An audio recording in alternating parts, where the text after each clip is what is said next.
Welcome to the 21st season of Let's Fix Her Up. I'm your host, Mike Jamison. I'm here with Jim Schneider. How you doing, buddy? Good, good. Schneider Sons Electric, and we're going to be doing a lot of electrical work this year because with our emails, a lot of things that people were asking about were things we just never got to, and we're definitely going to do it.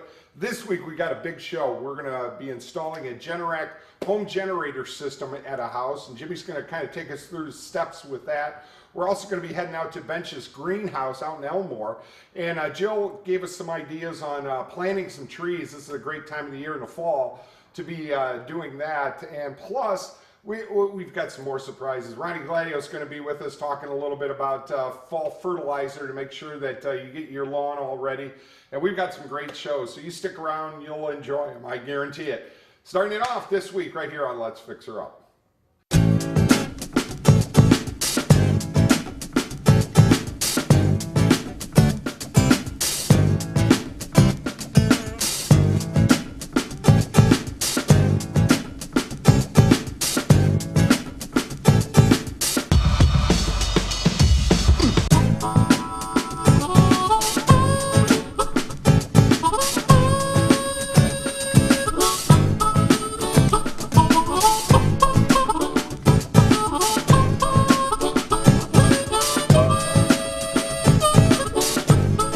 Well, Jimmy, you know, they're saying a monster winter this year. Yeah, it's supposed to be cold, yeah. It's going to be an ugly one here, and you know we've had our problems in the Rossford area with electricity going down, major storms, a lot of snow and wind and stuff, and it seems to be more and more people are putting these Generac home generating systems in, and boy, when it comes to having it done correctly, Schneider Sons are the people, you guys put these things in. Yeah, we do a lot of them around this area. A lot of people want to have them because they travel. They're gone on vacation for 2-3 months at a time. They want to have some kind of a reliable power source in the event that they lose power. They've got basements that they're worried about, sump pumps coming on, things like that, refrigeration. Some people just want them because they don't want to be out in the cold in the middle of the winter. Exactly. And one thing that I've noticed, you know, through the years, Generac's the name for this home generator system. Been around a lot of years. And now they have different types of generating systems. So you can go small, medium, and large, depending on what part of the house you want to, you know, keep going. If you want to do the whole house, they've got that. If you want to worry about sump pumps and refrigerators and maybe your heating system, they've got that. And the one that we were able to go out when you installed, that's basically a full house unit, isn't it? Yeah, that one there will control the entire house. There are some that we can do where we only control very few circuits in the house. Some people are only concerned about the furnace and the sump pump and the refrigerator, and that we can do that. Some people are concerned about the furnace, the sump pump, the refrigerator, the freezer, lights throughout the house. Maybe they've got a well, maybe they've got an electric stove that they want to operate, so on and so forth. This fellow that we're doing this week he had oxygen, so he needed to make sure that's always on.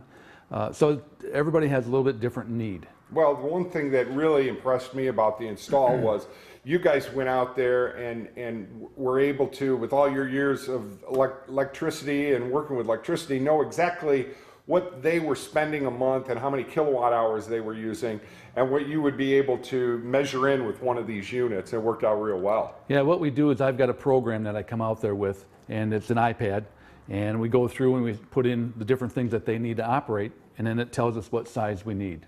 Well, I'll tell you, it was a beautiful day when we went out there. Basically, take us a little bit through the steps. We're showing some of the footage as you're putting it in here, and it's basically a one-day installation. Pretty much a one-day installation. The gas line is done by a licensed plumber, not us, but that takes sometimes the same day he can come in, or sometimes he comes in the next day. But the process that we go through basically is we have them in stock here in the shop. If we don't have, we can order another one. Generally only takes a couple of weeks. But what we do is we bring it in, we set it on this trailer here, we prep it, put the battery in it, we actually hook it up to gas, run it for a little bit. We've got a load bank, we put a load on it to make sure it's still operating properly right from the factory. Not that we have problems with them, but we just want to make sure everything's smooth before we take it out there and set it in place. At that point, we take it out there, and you'll see on the video how we set it in place. We have concrete pad that we like to set down and gives And us those a are nice. heavy. Yeah, they're 145 pounds. Yeah, but it gives us a nice solid base. Right. With that weight, it keeps it level and everything throughout the years. Which is, you don't want the generator to move. There's a gas line hooked up to it. There's electric hooked up to it. You don't want it to move and tear that stuff apart. But you'll see that in the video. Right, right. Now, a lot of the one thing that concerned me, when thinking about putting one of these in, is the fact of, where, there's a separate box. It has basically its own area. And on this one, it was an outside area where all the switching system is outside. Right. It works out better that way, doesn't it? Well, it depends on the situation. Some of them are better that way because of, in this particular house, their circuit breaker box, it wasn't easy to be able to put it inside. So it's sometimes easier, and the boxes are made for outside, but it's easier to put them in outside a lot of times.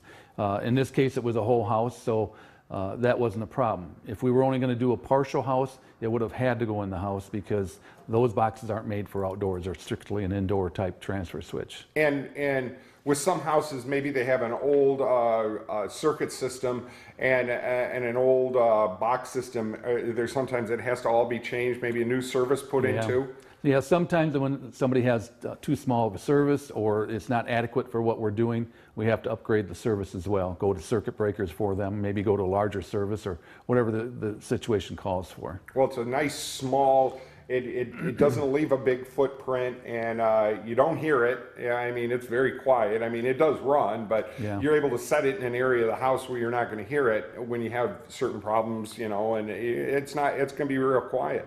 It's not too bad. It's less than most lawnmowers as far as sound is concerned. When it's testing once a week, which it does, this particular model runs for about 5 minutes once a week. And when it runs, it goes into a lower speed, so it's a little bit quieter for people.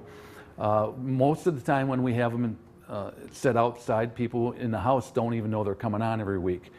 So they're not that bad.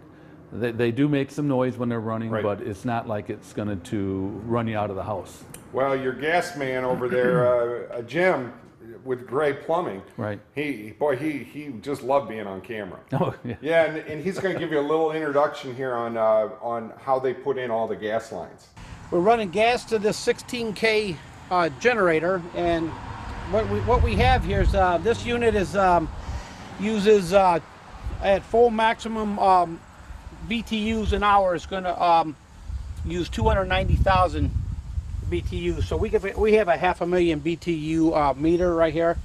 If they were to lose power, I mean, this is more than enough gas to run this generator. And of course, you see it's all painted. That's by code. We have to paint everything. It gets a good coat of paint, and we got 1 inch coming out into this meter, 1 inch coming out of the regulator. Comes 1 inch into the meter, and 1 inch going back into the house, which we don't undersize, not for a big unit like this. I mean, if it was a 7K, maybe a 10K, we could get by with a 3/4 inch pipe, where we like to use 1 inch. That way it's a lot more rigid. It gets a nice piece of unistrut down in the ground, 18 inches, and it's nice and secure. A little flexible line. This line here comes with the generator, and then you've got your on-off outdoor supply gas valve, and it gets a nice dirt leg.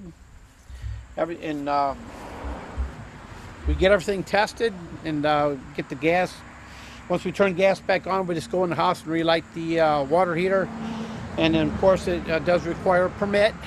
So we pull that permit and give it to the city. They'll come out and do a little inspection and do a little test, and then we're good to go. And then we notify Schneider's when we're all finished, and they come out and do the test of startup.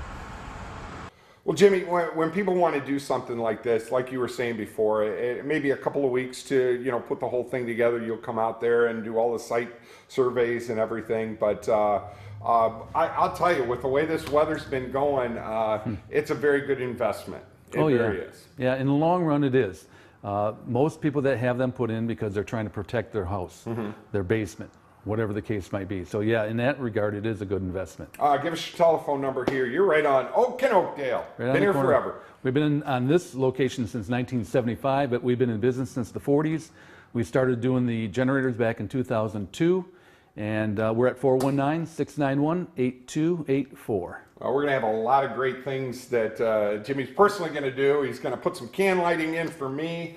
And boy, you get to come over to the house, you poor thing. You poor thing. It'll be fun. Yeah, it'll be fun. But if you have any ideas, they can really help you out with all of your electrical needs. And great new people right here on Let's Fix Her Up this year. And thanks, buddy. Okay, you're welcome. Thank you.